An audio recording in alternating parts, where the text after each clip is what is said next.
İnsanlardan yoruldum bazen, kendimden bile. Yalan dolan ihanet, hepsi bir yerde.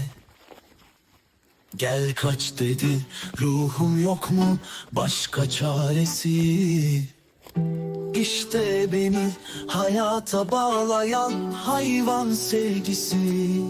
Kedi olur, köpek olur, kuş olur. Merhamet et, aç görünce sen doyur. Doğayı sev, kıyma, cana ne olur. Merak etme, Allah da seni korur. İnsanlardan yoruldum bazen, kendimden bile.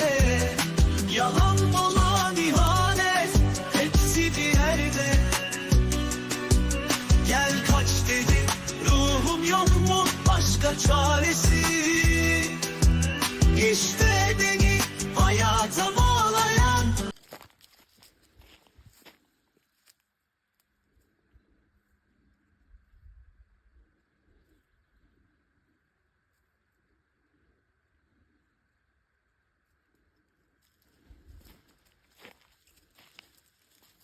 Ne oluyor lan?